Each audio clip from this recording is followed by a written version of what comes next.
बस वॉशरूम में गए और उल्टा सीधा पानी बहा लिया, इसको गुस्ल करना समझते हैं। अक्सर लोगों को गुस्ल करने का सही तरीका पता नहीं होता। गुस्ल सही न करने की वजह से आपके घर में नहुसत फैलती है, आपके कारोबार तबाह हो जाते हैं, कोई नमाज काबिल कबूल नहीं, कोई दुआ काबिल कबूल नहीं, आपका उठना बैठना चलना फिरना सब हराम है। तो इसीलिए गुस्ल का सही तरीका सीखिए, तो ऐसी वबाओं और ऐसे मसाइल से महफूज रहिए। अस्सलामु अलैकुम मुअज़्ज़ज़ अहबाब, कैसे हैं? उम्मीद करता हूं आप खैरियत से होंगे। आज की इस वीडियो के जरिए आप सीखने वाले हैं गुस्ल का सही तरीका, जो कि बहुत से लोग इस गलतफहमी का शिकार होते हैं कि बस वॉशरूम में गए और उल्टा सीधा पानी बहाया और उन्होंने समझा कि हमने गुस्ल कर लिया है। ऐसा नहीं है। सही और सुन्नत तरीका क्या है आप इस वीडियो में जानेंगे।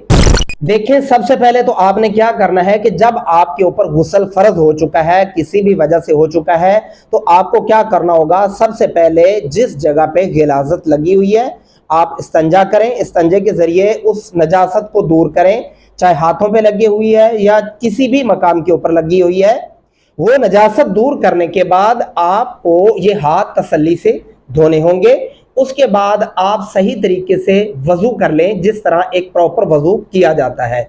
उसके बाद आपने क्या करना है कि 3 बार कुली करनी है। कुली से मुराद गरारा करना है। तसल्ली से आपने पानी मुंह में लेकर तसल्ली से ऊपर मुंह करके गरारा करना है, फिर दूसरा गरारा करेंगे, फिर तीसरा करेंगे। उसके बाद आप 3 दफा नाक में पानी डालेंगे। मतलब नहाने के 3 फर्ज होते हैं, गरारा करना, नाक में पानी डालना और पूरे जिस्म को तर करना। ये 3 फर्ज होते हैं, ये जरूरी है, बिल्कुल जरूरी है। 3 दफा नाक में पानी डालेंगे नरम हड्डी तक और दाएं हाथ से अंगूठे से और चींटी से नाक का खलाल करेंगे, तसल्ली करेंगे ताकि नाक के अंदर पानी पहुंच चुका है और कोई भी बाल वहां से खुश्क नहीं रहा। उसके बाद आपने किसी भी बर्तन में पानी लेकर दाएं कंधे पे डालना है और उसके बाद आपने फिर पानी लेकर बाएं कंधे पे डालना है 3 दफा। फिर उसके बाद आपने बर्तन में पानी लेकर सर से पांव तक पानी बहाना है तसल्ली से। ये अमल आपने 3-3 दफा करना है। 3 दफा इस कंधे पे, 3 दफा इस कंधे पे और 3 दफा सर से पांव तक।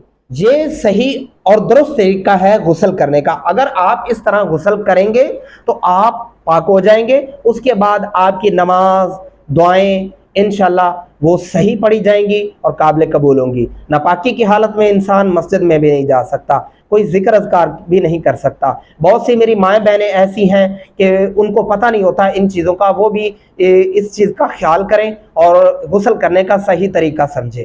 और कोशिश ये करनी है कि आपने वज़ू जब करना है आप शुरू में कर लें या बाद में भी करें। वज़ू वॉशरूम से बाहर आकर आपने करना है। और यहाँ की ज़िंदगी को आसान बनाने के लिए और अगली ज़िंदगी पाने के लिए ऐसी चीज़ें आपको सीखना ज़रूरी है। वीडियो पसंद आई है तो कमेंट में अपना इज़हार राय ज़रूर फरमाना है। मज़ीद आप किसी चीज़ के बारे में पूछना चाहते हैं तो आप कमेंट में सवाल कर सकते हैं। और इन वीडियोस को अपने दोस्त अहबाब के साथ शेयर कीजिए, अपनी फैमिलीज के साथ शेयर कीजिए ताकि उनको भी इन मसाइल का पता चल सके।